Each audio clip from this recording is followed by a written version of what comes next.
आदमी पार्टी जिंदाबाद जिंदाबाद, आम आदमी पार्टी जिंदाबाद जिंदाबाद।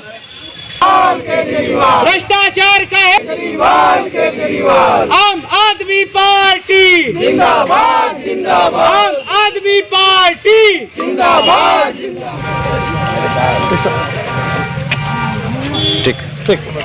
साथ ही नकल माफिया भी सक्रिय हो जाते हैं। ताज़ा मामला यूपी पुलिस भर्ती का है। 17 और 18 फरवरी को हुए भर्ती परीक्षा का पेपर लीक हो गया और कड़ी मेहनत कर परीक्षा की तैयारी करने वाले लाखों परीक्षार्थियों की मेहनत पर पानी फिर जाता है। गिरफ्तार करो, गिरफ्तार करो। जिंदाबाद जिंदाबाद, आम आदमी पार्टी जिंदाबाद जिंदाबाद।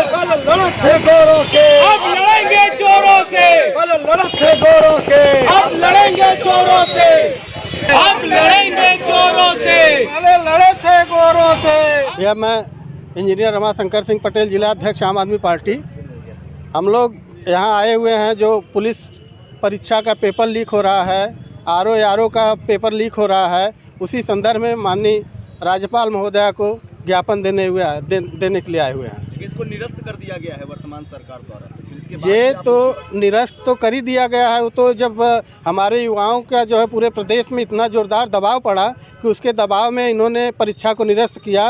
वो भी परीक्षा को 6 महीने के लिए टाले हैं। 6 महीने के लिए इसलिए टाले हैं कि लोकसभा का चुनाव हो जाए, उसके बाद ये कराएंगे कि नहीं कराएंगे, इनकी मंशा पे जो है हम लोगों को दुविधा है। तो वहीं तो मैं कह रहा हूँ भैया, लोकसभा के पहले करा दे, लोकसभा चुनाव के लिए क्यों टाले हैं? उसके बाद इनका जो है मंशा फिर बदल जाए, फिर इनको जो वही करना पड़े जो कर रहे हैं। अगर इनकी मंशा साफ होती तो ये लोकसभा चुनाव के पहले 1 माह के अंदर पुनः परीक्षा करा देते। आरओ का भी निरस्त कराने की मांग कर रहे हैं, लेकिन कुछ सुनवाई नहीं हो रही है। नहीं सुनवाई करेंगे, चूँकि इनको तो अपने ही मन से करना है, इनको अपने हिसाब से करना है। ठीक, परिचय दीजिए अपना। प्रोफेसर अखिलेश पांडे, जिला महासचिव आम आदमी पार्टी वाराणसी। अखिलेश जी क्या कहना चाहेंगे? यूपी पुलिस भर्ती देखिए, उत्तर प्रदेश भी दे दिया गया जी, उसके बाद भी आप लोग खाले पे आए हैं और घेराव कर रहे हैं, धरना दे रहे हैं। देखिए, जाहिर की बात तो उत्तर प्रदेश भारत का सबसे बड़ा सूबा है और यहाँ आप देखते हैं कि वाराणसी से लेकर तमाम जिलों में, इलाहाबाद में जो जाके पढ़ते लिखते मेहनत करते हैं और बार बार कोई पेपर लीक होना, समय को बढ़ाना, चुनाव, रेवेन्यू कलेक्शन करना, बेरोजगारों के राजस्व का इकट्ठा करते हो, बच्चों को बेरोजगारी की ओर बढ़ाते हो, बेरोजगारों को रोजगार करते हो। तो ऐसी सरकार जो निकम्मी सरकार है, इसके बारे में सोचना चाहिए। जनता जनार्दन को भी सोचना चाहिए। चुनाव सामने आ गए हैं, आप केवल चुनाव में रेवेन्यू इकट्ठा करके उसमें इलेक्शन में पैसे खर्च करते हो। आप हमारी मांग आम आदमी पार्टी के 1 महीने के अंदर आप उसको नियुक्ति करो, उनका परीक्षा कराओ, नियुक्ति करो, ज्वाइनिंग कराओ।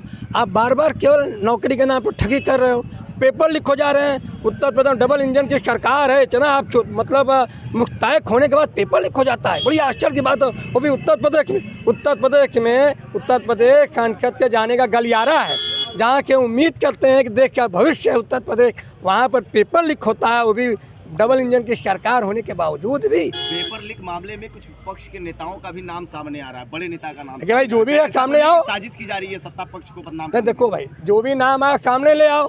आप आचार संहिता लगा के केवल देखिए, रेवेन्यू कलेक्शन करने का एक तरीका है बेरोजगारों के साफ जो मंशा इनकी है। हम भी एक प्रोफेसर समझते हैं, मेहनत करके पढ़े लिखे हैं। रेवेन्यू कलेक्शन करना, बेरोजगारों को रोजगार करने का दौर खत्म करें। बगल में आप देख लो, मैं किसी सरकार की तारीफ नहीं करूँगा, आप ज्वाइन कराओ उनको फटाफट, क्या दिक्कत है भाई? तो आप मामले में जो दोषी हैं उनको भी बख्शा नहीं जाएगा, बिल्कुल नहीं बख्शना चाहिए। बिल्कुल, आप अगर केवल बुलडोजर चलाने के लिए हनक पैदा करते हो, कानून को आप कोर्ट भी कहती है कि तुम सब क्या करो भाई, आप कोर्ट तो थोड़े हो जाते हो, आप न्यायालय थोड़े हो, लेकिन आप न्यायालय बन के काम करते हो, बुलडोजर चलाते हो। यहाँ पे क्या कर रहे हो? यहाँ तो केवल चुनाव लड़ने के मन का, किसी तरह चुनाव लड़ना है, हमको चुनाव में आगे आना, हमको 2024 का चुनाव दिख रहा है, बेरोजगार भाड़ में जाए, हमारे छात्र गर्त में चले जाए, उनका कोई भविष्य नहीं है। जितने आरोपी पकड़े गए हैं सब पर कार्रवाई की जा रही है, सरकार एकदम एक्टिव है और इस पर कार्रवाई बिल्कुल कार्रवाई होनी चाहिए, लेकिन कार्रवाई केवल एक्सटेंशन के लिए नहीं होनी चाहिए। बच्चों के भविष्य के निर्माण के साथ खिलवाड़ नहीं होना चाहिए। आप कुछ भी करो, लेकिन उनको समय के परीक्षा कराओ, समय की उनकी ज्वाइनिंग कराओ। ओवर हो जा रहे हैं बच्चे, परीक्षाएँ हो ही नहीं रही हैं, लिख हो जा रहे पेपर, बच्चे ओवर हो जाए। जिसका लास्ट स्टेज होगा उसका क्या होगा? जो 10 साल 15 साल की मेहनत कर रहा है। जब बेरोजगारी के दौर से हम लोग गुजरते हैं, इसके बाद हमारे ऐसे बहुत सारे लोग हैं जो ओवरेज हो जाते हैं, परीक्षाओं का इंतज़ार करते करते परीक्षा देने जाते, पेपर लीक हो जाता है, टाइम एक्सटेंशन हो जाता है। तो चीज़ें उत्तर प्रदेश के अंदर नहीं होनी चाहिए। उत्तर प्रदेश आईना है, देश का दर्पण है। यहाँ के अगर इस तरह के मैसेज जाते हैं और डबल इंजन की सरकार, बार मैं कह रहा हूँ दोनों जगह सरकार, अब क्या दिक्कत है भाई, मुस्तैद सरकार। कहते हैं भैया सीसी कैमरा है बीजेपी, सीसी कैमरा इनका कहाँ चला जाता है बच्चों की परीक्षाओं में। हाँ, तो चीज़ों पर ध्यान देना चाहिए, सभी लोगों को ध्यान देना चाहिए। चुनाव में भी आप देख रहे हो इसका जो स्थिति आप देख रहे हो, बगल में बिहार सरकार को देख लो, यूपी के लोग जाके बिहार में नौकरी कर रहे हैं, यूपी में नौकरी नहीं रह गई है हम लोगों के लिए, है कि नहीं। सभी पत्रकार बंधुओं को नमस्कार। मैं अरविंद पटेल, प्रदेश उपाध्यक्ष आम आदमी पार्टी उत्तर प्रदेश। आ जाओ।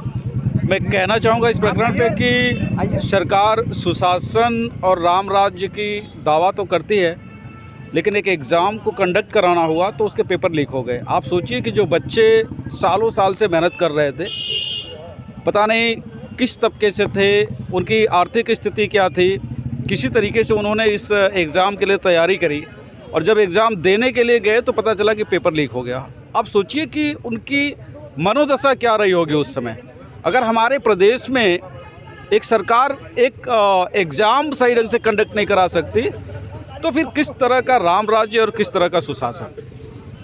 मेरा मानना है कि इसकी मॉनिटरिंग कराई जाए हाई कोर्ट के रिटायर्ड जज से, और जांच करा के जो लोग दोषी हैं उनके खिलाफ सख्त से सख्त कार्रवाई करी जाए। 1 महीने के अंदर दोबारा एग्ज़ाम कंडक्ट कराया जाए और कंडक्ट करा करके नियुक्तियाँ कराई जाए।